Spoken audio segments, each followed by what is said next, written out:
एकलेहरे तालुका आंबेगाव येथे कळंब बायपास चौकात भरधाव वेगाने जाणाऱ्या खासगी बसने रस्ता ओलांडणाऱ्या मोटारसायकलला जोरदार धडक देऊन झालेल्या अपघातात मोटारसायकलवरील रुपाली प्रणल पडवळ वय वर्ष 30 महाळुंगे पडवळ तालुका आंबेगाव या महिलेचा जागीच मृत्यू झाला होता।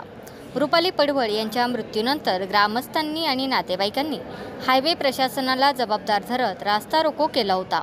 एकलेहरे चौकात भुयारी मार्ग व्हावा अशी मागणी पुढे आली आहे। या अपघातात मोटारसायकल चालविणारा अक्षय हनुमंत पडवळ वय वर्ष 30 हा जखमी झाला होता। त्याच्यावर पुणे येथील रुग्णालयात उपचार सुरू होते। उपचारादरम्यान दिनांक 9 रोजी अक्षय हनुमंत पडवळ याचाही मृत्यू झाला आहे। त्यांच्या मृत्यूची बातमी कळताच गावात हळहळ व्यक्त होत आहे। तुमचा फ्लॅट, घर, बंगला, व्यापारी गाडे, दुकान, जागा, शेतजमीन, प्लॉट्स विकायचे आहेत का? विकायचे असतील तर आजच आमच्याशी संपर्क साधा।